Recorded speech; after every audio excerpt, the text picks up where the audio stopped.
Hello guys, আসসালামু আলাইকুম। সবাই কেমন আছেন? আশা করি সবাই ভালোই আছেন। আমিও ভালো আছি। আজকে মাছ মাংস তো আমরা সব সময় খেয়ে থাকি। আজকে মাছ মাংস আর রান্না করব না, আজকে এখন সবজি রান্না করব।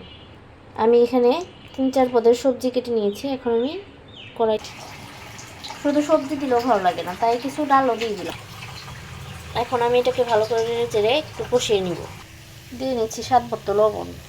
একটা ঢাকনা দিয়ে ভালো করে ঢেকে কিছুক্ষণ ভালো করে এটাকে সবজিটাকে সেদ্ধ করে নেব।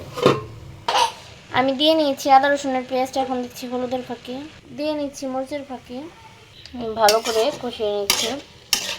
তারপর আমি একটু পানি দিয়ে কষিয়ে নেব। এখন আমি একটু পানি দিয়ে নেব। এখন আমি ভালো করে একটু মিশিয়ে নেব।